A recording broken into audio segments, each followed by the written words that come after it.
زمانے میں عرب کا دستور یہ تھا کہ جب ان کے ہاں کوئی بچہ ہوتا تو وہ دیہات سے آنے والی دائیوں کے حوالے کر دیتے تھے تاکہ دیہات میں بچے کی نشو نما بہتر ہو اور وہ خالص عربی زبان سیکھ سکے۔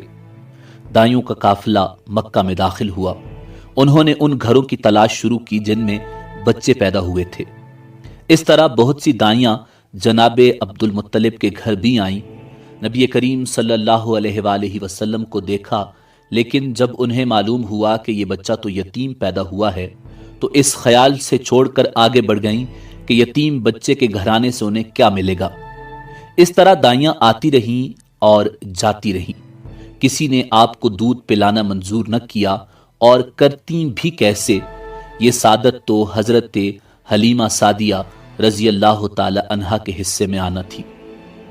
جب حلیمہ مکہ پہنچی تو انہیں معلوم ہوا سب عورتوں کو کوئی نہ کوئی بچہ مل گیا ہے، اور اب صرف وہ بغیر بچے کے رہ گئی ہیں، اور اب کوئی بچہ باقی نہیں بچا۔ ہاں، ایک یتیم بچہ ضرور باقی ہے جسے دوسری عورتیں چھوڑ گئی ہیں۔ حلیمہ سعدیہ نے اپنے شوہر عبداللہ ابن حارث سے کہا، خدا کی قسم مجھے یہ بات بہت ناگوار گزر رہی ہے کہ میں بچے کے بغیر جاؤں، دوسری سب عورتیں بچے لے کر جائیں۔ یہ مجھے تانے دیں گی، اس لیے کیوں نہ ہم اسی یتیم بچے کو لے لیں۔ عبداللہ بن حارث بولے، کوئی حرج نہیں، ہو سکتا ہے اللہ اسی بچے کے ذریعے ہمیں خیر و برکت عطا فرما دیں۔ چنانچہ حضرت حلیمہ سعدیہ رضی اللہ تعالی عنہا جناب عبد المطلب رضی اللہ تعالی عنہ کے گھر گئیں۔ جناب عبد المطلب اور حضرت آمنہ سلام اللہ علیہا نے انہیں خوش آمدید کہا۔ پھر حضرت آمنہ رضی اللہ تعالی عنہا انہیں بچے کے پاس لے آئیں۔ آپ اس وقت ایک اونی چادر میں لپٹے ہوئے تھے، وہ چادر سفید رنگ کی تھی۔ آپ صلی اللہ علیہ وآلہ وسلم کے نیچے ایک سبز رنگ کا ریشمی کپڑا تھا۔ آپ سیدھے لیٹے ہوئے تھے۔ آپ کی سانس کی آواز کے ساتھ مشک کی سی خوشبو نکل کر پھیل رہی تھی۔ حضرت حلیمہ سعدیہ رضی اللہ تعالی عنہا آپ کے حسن و جمال کو دیکھ کر حیرت زدہ رہ گئیں۔ آپ اس وقت سوئے ہوئے تھے۔ انہوں نے جگانا مناسب نہ سمجھا، لیکن جو ہی انہوں نے پیار سے اپنا ہاتھ آپ کے سینے پر رکھا، آپ مسکرا دیے اور آنکھیں کھول کر ان کی طرف دیکھنے لگے۔ حضرت حلیمہ سعدیہ رضی اللہ تعالی عنہا فرماتی ہیں، میں نے دیکھا آپ کی آنکھوں سے ایک نور نکلا جو آسمان تک پہنچ گیا۔ میں نے آپ کو گود میں اٹھا کر آپ کی دونوں آنکھوں کے درمیانی جگہ پر پیار کیا۔ پھر میں نے آپ کی والدہ اور حضرت عبد المطلب سے اجازت چاہی، بچے کے لیے قافلے میں آئی۔ میں نے آپ کو دودھ پلانے کے لیے گود میں لٹایا تو آپ دائیں طرف سے دودھ پینے لگے۔ پہلے میں نے بائیں طرف سے دودھ پلانا چاہا، لیکن آپ نے اس طرف سے دودھ نہ پیا۔ دائیں طرف سے آپ فوراً دودھ پینے لگے۔ بعد میں بھی آپ کی یہی عادت رہی، آپ صرف دائیں طرف سے دودھ پیتے رہے، بائیں طرف سے میرا بچہ دودھ پیتا رہا۔ پھر قافلہ روانہ ہوا۔ حلیمہ سعدیہ رضی اللہ تعالی عنہا فرماتی ہیں، میں اپنے خچر پر سوار ہوئی، آپ کو ساتھ لے لیا۔ اب جو ہمارا خچر چلا تو اس قدر تیز چلا کہ اس نے پورے قافلے کی سواریوں کو پیچھے چھوڑ دیا۔ پہلے وہ مریل ہونے کی بنا پر سب سے پیچھے رہتا تھا۔ میری خواتین ساتھی حیرانگی سے مخاطب ہوئیں، اے حلیمہ یہ آج کیا ہو رہا ہے؟ تمہارا خچر اس قدر تیز کیسے چل رہا ہے؟ کیا یہ وہی خچر ہے جس پر تم آئی تھی اور جس کے لیے ایک ایک قدم اٹھانا مشکل تھا؟ جواب میں نے ان سے کہا، بے شک یہ وہی خچر ہے، اللہ کی قسم اس کا معاملہ عجیب ہے۔ پھر یہ لوگ بنو سعد کی بستی پہنچ گئے۔ ان دنوں یہ علاقہ خشک اور قحط زدہ تھا۔ حلیمہ سعدیہ رضی اللہ تعالی عنہا فرماتی ہیں، اس شام جب ہماری بکریاں چر کر واپس آئیں تو ان کے تھن دودھ سے بھرے تھے، جبکہ اس سے پہلے ایسا نہیں تھا۔ ان میں سے دودھ بہت کم اور بہت مشکل سے نکلتا تھا۔ ہم نے اس دن اپنی بکریوں کا دودھ دوہا تو ہمارے سارے برتن بھر گئے، اور ہم نے جان لیا کہ یہ ساری برکت اس بچے کی وجہ سے ہے۔ آس پاس کی عورتوں میں بھی یہ بات پھیل گئی۔ ان کی بکریاں بدستور بہت کم دودھ دے رہی تھیں۔ غرض ہمارے گھر میں ہر طرف ہر چیز میں برکت نظر آنے لگی۔ دوسرے لوگ تعجب میں رہے۔ اس طرح 2 ماہ گزر گئے۔ 2 ماہ ہی میں آپ چلنے پھرنے لگے، آپ 8 ماہ کے ہوئے تو باتیں کرنے لگے، اور آپ صلی اللہ علیہ وآلہ وسلم کی باتیں سمجھ میں آتی تھی۔ 9 ماہ کی عمر میں تو آپ صلی اللہ علیہ وآلہ وسلم بہت صاف گفتگو کرنے لگے۔ اس دوران آپ کی بہت سی برکات دیکھنے میں آئیں۔ حلیمہ سعدیہ رضی اللہ تعالی عنہا فرماتی ہیں، جب میں آپ کو اپنے گھر لے آئی تو بنو سعد کا کوئی گھرانہ ایسا نہ تھا جس سے مشک کی خوشبو نہ آتی ہو۔ اس طرح سب لوگ آپ سے محبت کرنے لگے۔ جب ہم نے آپ کا دودھ چھڑایا تو آپ کی زبان مبارک سے یہ الفاظ نکلے، اللہ اکبر کبیرہ والحمد للہ کثیرہ وسبحان اللہ بکرۃ واصیلا، یعنی اللہ تعالیٰ بہت بڑا ہے، اللہ تعالیٰ کے لیے بے حد تعریف ہے اور اس کے لیے صبح و شام پاکی ہے۔ پھر جب آپ صلی اللہ علیہ وآلہ وسلم 2 سال کے ہو گئے تو ہم آپ کو لے کر آپ کی والدہ کے پاس آئے۔ اس عمر کو پہنچنے کے بعد بچوں کو ماں باپ کے حوالے کر دیا جاتا تھا۔ ادھر ہم آپ کی برکات دیکھ چکے تھے اور ہماری آرزو تھی کہ ابھی آپ کچھ اور مدت ہمارے پاس رہیں۔ چنانچہ ہم نے اس بارے میں آپ صلی اللہ علیہ وآلہ وسلم کی والدہ سے بات کی، ان سے یوں کہا، آپ ہمیں اجازت دیجئے کہ ہم بچے کو 1 سال اور اپنے پاس رکھیں، میں ڈرتی ہوں کہیں اس پر مکہ کی بیماریوں اور آب و ہوا کا اثر نہ ہو جائے۔ جب ہم نے ان سے بارہا یہ کہا تو حضرت آمنہ سلام اللہ علیہ مان گئیں اور ہم آپ کو پھر اپنے گھر لے آئے۔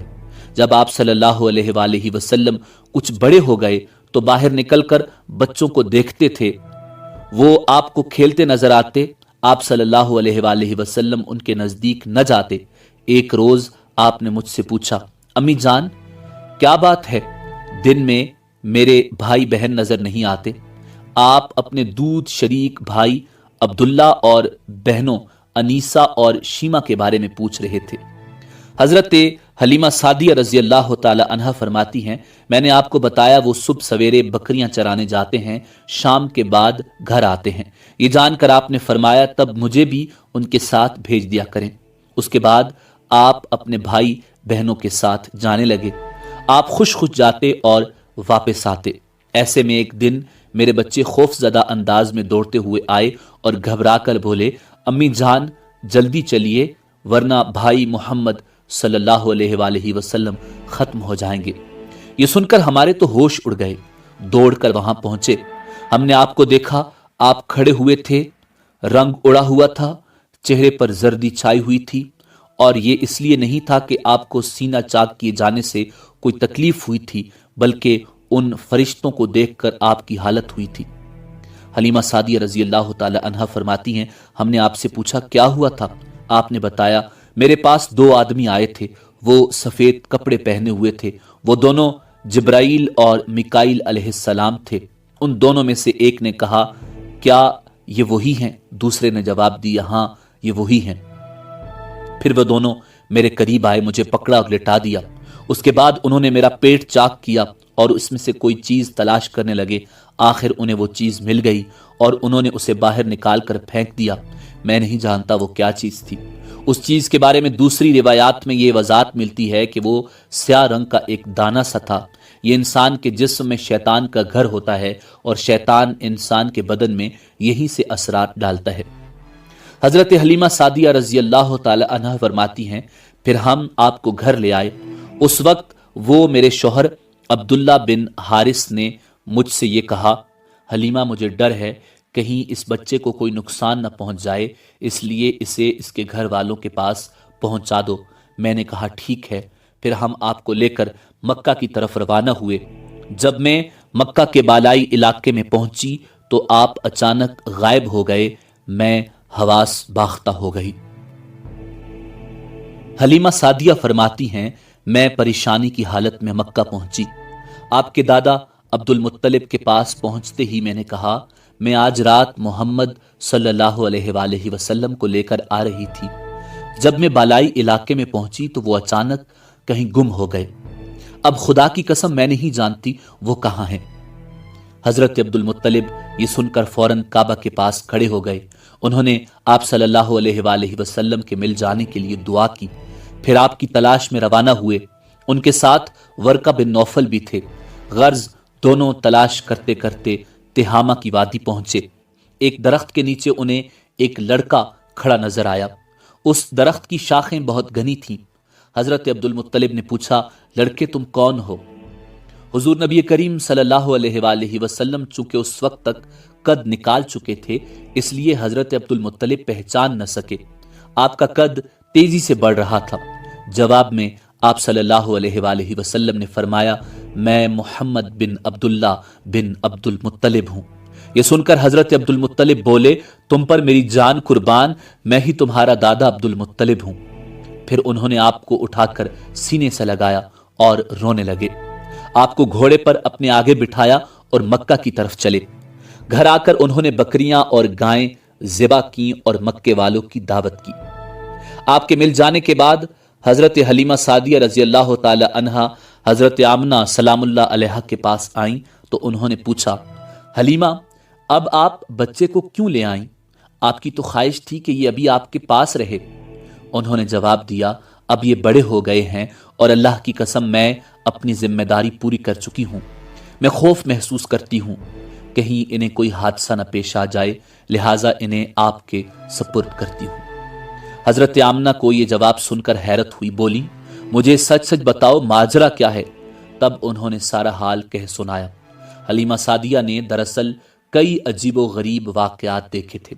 ان واقعات کی وجہ سے وہ بہت پریشان ہو گئی تھی۔ پھر سینہ مبارک چاک کیے جانے والا واقعہ پیش آیا تو آپ کو فوری طور پر واپس کرنے پر مجبور ہوئیں۔ وہ چند واقعات حضرت حلیمہ سعدیہ رضی اللہ تعالی عنہا اس طرح بیان فرماتی ہیں، ایک مرتبہ یہودیوں کی ایک جماعت میرے پاس سے گزری۔ یہ لوگ آسمانی کتاب تورات کو ماننے کا دعویٰ کرتے تھے۔ میں نے ان سے کہا، کیا آپ لوگ میرے اس بیٹے کے بارے میں کچھ کہہ سکتے ہو؟ ساتھ ہی میں نے حضور نبی اکرم صلی اللہ علیہ وآلہ وسلم کی پیدائش کے بارے میں انہیں تفصیلات سنائیں۔ یہودی تفصیلات سن کر آپس میں کہنے لگے، اس بچے کو قتل کر دینا چاہیے۔ یہ کہہ کر انہوں نے پوچھا، کیا یہ بچہ یتیم ہے؟ میں نے ان کی بات سن لی تھی کہ وہ ان کے قتل کا ارادہ کر رہے ہیں، سو میں نے جلدی سے اپنے شوہر کی طرف اشارہ کرتے ہوئے کہا، نہیں، یہ رہے اس بچے کے باپ۔ تب انہوں نے کہا، اگر یہ بچہ یتیم ہوتا تو ہم ضرور اسے قتل کر دیتے۔ یہ بات انہوں نے اس لیے کہی کہ انہوں نے پرانی کتابوں میں پڑھ رکھا تھا کہ آخری نبی صلی اللہ علیہ وآلہ وسلم آنے والے ہیں، ان کا دین سارے عالم میں پھیل جائے گا، ہر طرف ان کا بول بالا ہوگا، ان کی پیدائش اور بچپن کی یہ علامات ہوں گی اور یہ کہ وہ یتیم ہوں گے۔ اب چونکہ ان سے حلیمہ سعدیہ رضی اللہ تعالی عنہا نے یہ کہہ دیا کہ یہ بچہ یتیم نہیں ہے، تو انہوں نے خیال کر لیا کہ یہ وہ بچہ نہیں ہے۔ اس طرح انہوں نے بچے کو قتل کرنے کا ارادہ ترک کر دیا۔ اسی طرح ان کے ساتھ یہ واقعہ پیش آیا، ایک مرتبہ وہ آپ کو عکاظ کے میلے میں لے آئیں۔ جاہلیت کے دور میں یہاں بہت مشہور میلہ لگتا تھا۔ یہ میلہ طائف اور نخلا کے درمیان لگتا تھا۔ عرب کے لوگ حج کرنے آتے تو شوال کا مہینہ اس میلے میں گزارتے، کھیلتے کودتے اور اپنی بڑائیاں بیان کرتے۔ حلیمہ سعدیہ رضی اللہ تعالی عنہا نبی کریم صلی اللہ علیہ وآلہ وسلم کو لیے بازار میں گھوم رہی تھی کہ ایک کاہن کی نظر آپ صلی اللہ علیہ وآلہ وسلم پر پڑی۔ اسے آپ میں نبوت کی تمام علامات نظر آ گئیں۔ اس نے پکار کر کہا، لوگو اس بچے کو مار ڈالو۔ حلیمہ اس کاہن کی بات سن کر گھبرا گئیں اور جلدی سے وہاں سے سرک گئیں۔ اس طرح اللہ تعالیٰ نے حضور نبی کریم صلی اللہ علیہ وآلہ وسلم کی حفاظت فرمائی۔ میلے میں موجود لوگوں نے کاہن کی آواز سن کر ادھر ادھر دیکھا کہ کس بچے کو قتل کرنے کے لیے کہا گیا ہے، مگر انہیں وہاں کوئی بچہ نظر نہیں آیا۔ اب لوگوں نے کاہن سے پوچھا، کیا بات ہے، آپ کس بچے کو مار ڈالنے کا کہہ رہے ہیں؟ اس نے ان لوگوں کو بتایا، میں نے ابھی ایک لڑکے کو دیکھا ہے، معبودوں کی قسم وہ تمہارے دین کے ماننے والوں کو قتل کرے گا، تمہارے بتوں کو توڑے گا اور وہ تم سب پر غالب آئے گا۔ یہ سن کر لوگ آپ کی تلاش میں ادھر ادھر دوڑے لیکن ناکام رہے۔ حلیمہ سعدیہ آپ صلی اللہ علیہ وآلہ وسلم کو لے کر واپس آ رہی تھی کہ ذی الحجاز سے ان کا گزر ہوا۔ یہاں بھی میلہ لگا ہوا تھا۔ اس بازار میں ایک نجومی تھا، لوگ اس کے پاس اپنے بچوں کو لے کر آتے تھے۔ وہ بچوں کو دیکھ کر ان کی قسمت کے بارے میں اندازے لگاتا تھا۔ حلیمہ سعدیہ اس کے نزدیک سے گزری تو نجومی کی نظر حضور نبی اکرم صلی اللہ علیہ وآلہ وسلم پر پڑی۔ نجومی کو آپ صلی اللہ علیہ وآلہ وسلم کی مہر نبوت نظر آ گئی، ساتھ ہی آپ صلی اللہ علیہ وآلہ وسلم کی آنکھوں کی خاص سرخی اس نے دیکھ لی۔ وہ چلا اٹھا، اے عرب کے لوگو، اس لڑکے کو قتل کر دو، یہ یقیناً تمہارے دین کے ماننے والوں کو قتل کرے گا، تمہارے بتوں کو توڑے گا اور تم پر غالب آئے گا۔ یہ کہتے ہوئے وہ آپ کی طرف جھپٹا، لیکن اسی وقت وہ پاگل ہو گیا اور اسی پاگل پن میں مر گیا۔ ایک اور واقعہ سیرت ابن حشام میں ہے کہ حبشہ کے عیسائیوں کی ایک جماعت حضور نبی کریم صلی اللہ علیہ وآلہ وسلم کے پاس سے گزری۔ اس وقت آپ صلی اللہ علیہ وآلہ وسلم حضرت حلیمہ سعدیہ کے ساتھ تھے اور وہ آپ کو آپ کی والدہ کے حوالے کرنے جا رہی تھیں۔ ان عیسائیوں نے آپ صلی اللہ علیہ وآلہ وسلم کے کاندھوں کے درمیان مہر نبوت کو دیکھا اور آپ صلی اللہ علیہ وآلہ وسلم کی آنکھوں کی سرخی کو بھی دیکھا۔ انہوں نے حلیمہ سعدیہ سے پوچھا، کیا اس بچے کی آنکھوں میں کوئی تکلیف ہے؟ انہوں نے جواب دیا، نہیں، کوئی تکلیف نہیں، یہ سرخی تو ان کی آنکھوں میں قدرتی ہے۔ ان عیسائیوں نے کہا، تب اس بچے کو ہمارے حوالے کر دو، ہم اسے اپنے ملک لے جائیں گے، یہ بچہ پیغمبر اور بڑی شان والا ہے، ہم اس کے بارے میں سب کچھ جانتے ہیں۔ حلیمہ سعدیہ یہ سنتے ہی وہاں سے جلدی سے دور چلی گئیں، یہاں تک کہ آپ صلی اللہ علیہ وآلہ وسلم کو آپ کی والدہ حضرت آمنہ سلام اللہ علیہا کے پاس پہنچا دیا۔ ان واقعات کے بعد حضرت حلیمہ سعدیہ اور ان کے شوہر نے فیصلہ کیا کہ اب بچے محمد صلی اللہ علیہ وآلہ وسلم کو اپنے پاس نہیں رکھنا چاہیے۔ جب حضرت حلیمہ سعدیہ نے آپ صلی اللہ علیہ وآلہ وسلم کو حضرت آمنہ کے حوالے کیا، اس وقت آپ کی عمر مبارک 4 سال تھی۔ ایک روایت یہ ملتی ہے کہ اس وقت عمر 5 سال تھی، ایک تیسری روایت کے مطابق عمر مبارک 6 سال ہو چکی تھی۔ جب حلیمہ سعدیہ نے آپ صلی اللہ علیہ وآلہ وسلم کو حضرت آمنہ سلام اللہ علیہا کے حوالے کیا تو اس کے کچھ دنوں بعد حضرت آمنہ سلام اللہ علیہا انتقال فرما گئیں۔ والدہ کا سایہ بھی سر سے اٹھ گیا۔ حضرت آمنہ کی وفات مکہ اور مدینہ کے درمیان ابوا کے مقام پر ہوئی، آپ کو یہیں دفن کیا گیا۔ ہوا یہ کہ آپ صلی اللہ علیہ وآلہ وسلم کی والدہ آپ کو لے کر اپنے میکے مدینہ منورہ گئیں۔ آپ صلی اللہ علیہ وآلہ وسلم کے ساتھ ایمن بھی تھی۔ ایمن کہتی ہیں، ایک دن مدینہ کے 2 یہودی میرے پاس آئے اور بولے، ذرا محمد کو ہمارے سامنے لاؤ، ہم انہیں دیکھنا چاہتے ہیں۔ وہ آپ صلی اللہ علیہ وآلہ وسلم کو ان کے سامنے لے آئیں۔ انہوں نے اچھی طرح دیکھا، پھر ایک نے اپنے ساتھی سے کہا، یہ اس امت کا نبی ہے، یہ شہر ان کی ہجرت گاہ ہے، یہاں زبردست جنگ ہوگی، قیدی پکڑے جائیں گے۔ آپ صلی اللہ علیہ وآلہ وسلم کی والدہ کو یہودیوں کی اس بات کا پتہ چلا تو آپ ڈر گئیں اور آپ کو لے کر مکہ کی طرف روانہ ہوئیں، مگر راستے ہی میں ابوا کے مقام پر وفات پا گئیں۔ ایک روز بنو مدلج کے کچھ لوگ حضرت عبد المطلب سے ملنے کے لیے آئے۔ ان کے پاس اس وقت حضور نبی کریم صلی اللہ علیہ وآلہ وسلم بھی تشریف فرما تھے۔ مدلج کے لوگوں نے آپ کو دیکھا۔ یہ لوگ قیافہ شناس تھے۔ آدمی کا چہرہ دیکھ کر اس کے مستقبل کے بارے میں اندازے بیان کرتے تھے۔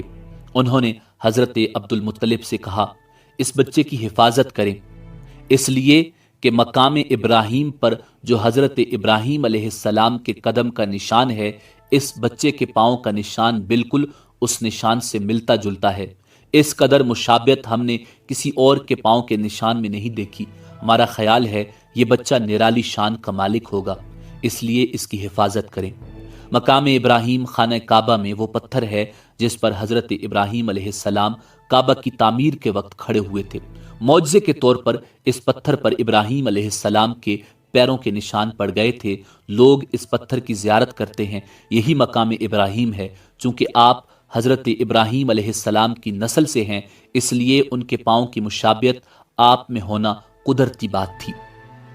ایک روز حضرت عبد المطلب خانہ کعبہ میں حجر اسود کے پاس بیٹھے ہوئے تھے۔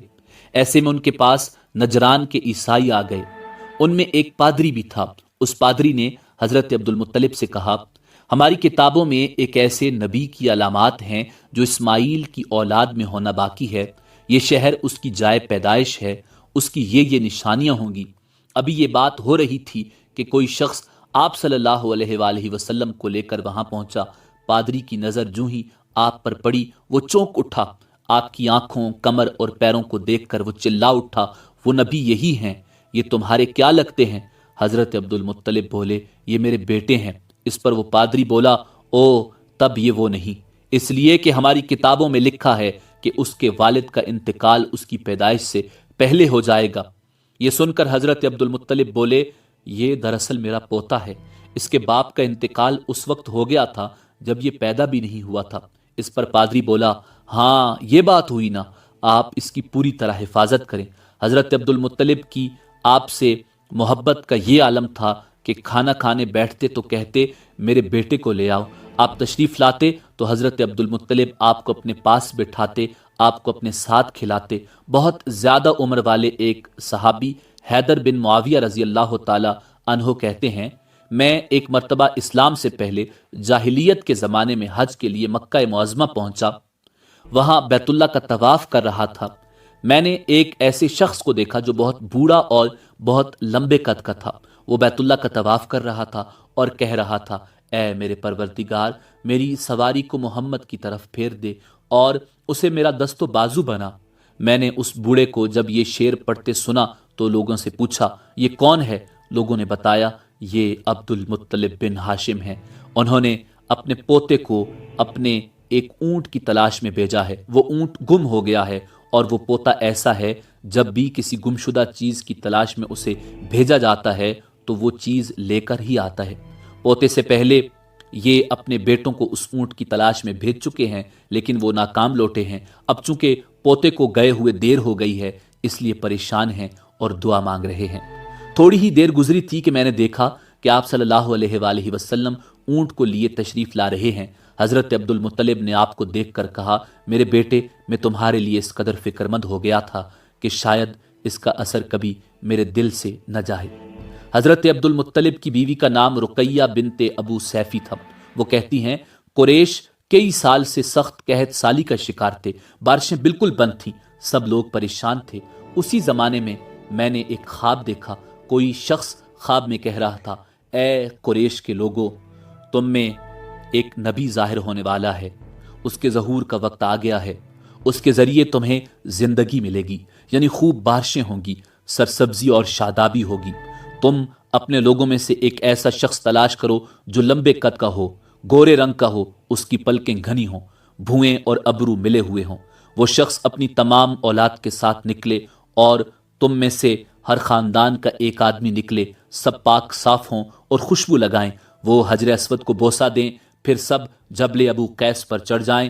پھر وہ شخص جس کا حلیہ بتایا گیا ہے آگے بڑھے اور بارش کی دعا مانگے، اور تم سب آمین کہو تو بارش ہو جائے گی۔ صبح ہوئی تو رقیہ نے اپنا یہ خواب قریش سے بیان کیا۔ انہوں نے ان نشانیوں کو تلاش کیا تو سب کی سب نشانیاں انہیں عبد المطلب میں مل گئیں۔ سب ان کے پاس جمع ہوئے، ہر خاندان سے ایک ایک آدمی آیا، ان سب نے شرائط پوری کی۔ اس کے بعد سب ابو قیس پہاڑ پر چڑھ گئے۔ ان میں نبی کریم صلی اللہ علیہ وآلہ وسلم تھے۔ آپ اس وقت 9 مرد تھے۔ پھر حضرت عبد المطلب آگے بڑھے اور انہوں نے یوں دعا کی، اے اللہ، یہ سب تیرے غلام ہیں، تیرے غلاموں کی اولاد ہیں، تیری باندیاں ہیں اور تیری باندیوں کی اولاد ہیں۔ ہم پر جو برا وقت آ پڑا ہے تو دیکھ رہا ہے، ہم مسلسل قحط سالی کا شکار ہیں۔ اب اونٹ، گائیں، گھوڑے، خچر اور گدھے سب کچھ ختم ہو چکے ہیں اور جانوروں پر بنائی ہے، اس لیے ہماری یہ خشک سالی ختم فرما دے، ہمیں زندگی اور سرسبزی اور شادابی عطا فرما۔ ابھی یہ دعا مانگ ہی رہے تھے کہ بارش شروع ہو گئی، وادیاں پانی سے بھر گئیں، لیکن اس بارش میں ایک عجیب بات ہوئی، اور وہ عجیب بات یہ تھی کہ قریش کو یہ سیرابی ضرور حاصل ہوئی، مگر یہ بارش قبیلہ قیس اور قبیلہ مضر کے قریبی بستیوں میں بالکل نہ ہوئی۔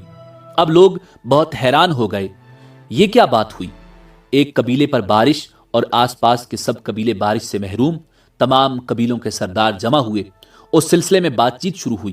ایک سردار نے کہا، ہم زبردست قحط اور خشک سالی کا شکار ہیں، جبکہ قریش کو اللہ تعالیٰ نے بارش عطا کی ہے، اور یہ عبد المطلب کی وجہ سے ہوا ہے، اس لیے ہم سب ان کے پاس چلتے ہیں، اگر وہ ہمارے لیے دعا کر دیں تو شاید اللہ ہمیں بھی بارش دے دے۔ یہ مشورہ سب کو پسند آیا، چنانچہ یہ لوگ مکہ معظمہ میں آئے اور حضرت عبد المطلب سے ملے، انہیں سلام کیا، پھر ان سے کہا، اے عبد المطلب، ہم کئی سال سے خشک سالی کا شکار ہیں، ہمیں آپ کی برکت کے بارے میں معلوم ہوا ہے، اس لیے مہربانی فرما کر آپ ہمارے لیے بھی دعا کریں، اس لیے کہ اللہ نے آپ کی دعا سے قریش کو بارش عطا کی ہے۔ ان کی بات سن کر حضرت عبد المطلب نے کہا، اچھی بات ہے، میں کل میدان عرفات میں آپ لوگوں کے لیے بھی دعا کروں گا۔ دوسرے دن صبح سویرے حضرت عبد المطلب میدان عرفات کی طرف روانہ ہوئے، ان کے ساتھ دوسرے لوگوں کے علاوہ ان کے بیٹے اور اللہ کے رسول صلی اللہ علیہ وآلہ وسلم بھی تھے۔ عرفات کے میدان میں حضرت عبد المطلب کے لیے ایک کرسی بچھائی گئی، وہ اس پر بیٹھ گئے، نبی کریم صلی اللہ علیہ وآلہ وسلم کو انہوں نے گود میں بٹھا لیا، پھر انہوں نے ہاتھ اٹھا کر یوں دعا کی، اے اللہ، چمکنے والی بجلی کے پروردگار اور کڑکنے والی گرج کے مالک، پالنے والوں کے پالنے والے اور مشکلات کو آسان کرنے والے، یہ قبیلہ قیس اور قبیلہ مضر کے لوگ ہیں، یہ بہت پریشان ہیں، ان کی کمریں جھک گئی ہیں، یہ تجھ سے اپنی لاچاری اور بے کسی کی فریاد کرتے ہیں اور جان و مال کی بربادی کی شکایت کرتے ہیں، بس اے اللہ ان کے لیے خوب برسنے والے بادل بھیج اور آسمان سے ان کے لیے رحمت عطا فرما تاکہ ان کی زمینیں سرسبز ہو جائیں اور ان کی تکالیف دور ہو جائیں۔ عبد المطلب ابھی یہ دعا کر ہی رہے تھے کہ ایک سیاہ بادل اٹھا، عبد المطلب کی طرف آیا اور اس کے بعد اس کا رخ قبیلہ قیس اور بنو مضر کی بستیوں کی طرف ہو گیا۔ یہ دیکھ کر عبد المطلب نے کہا، اے گروہ قریش اور مضر، جاؤ، تمہیں سیرابی حاصل ہوگی۔ چنانچہ یہ لوگ جب اپنی بستیوں میں پہنچے تو وہاں بارش شروع ہو چکی تھی۔ ناظرین، حضور نبی کریم صلی اللہ علیہ وآلہ وسلم 7 سال کے ہو چکے تھے کہ آپ کی آنکھیں دکھنے کو آ گئیں۔ مکہ میں آنکھوں کا علاج کرایا گیا لیکن افاقہ نہ ہوا۔ حضرت عبد المطلب سے کسی نے کہا، عکاظ کے بازار میں ایک راہب رہتا ہے، وہ آنکھوں کی تکالیف کا علاج کرتا ہے۔ حضرت عبد المطلب نبی کریم صلی اللہ علیہ وآلہ وسلم کو اس کے پاس لے گئے۔ اس کی عبادت گاہ کا دروازہ بند تھا، انہوں نے اسے آواز دی، راہب نے کوئی جواب نہ دیا۔ اچانک عبادت گاہ میں شدید زلزلہ آیا، راہب ڈر گیا کہ کہیں عبادت خانہ اس کے اوپر نہ گر پڑے، اس لیے فوراً باہر نکل آیا۔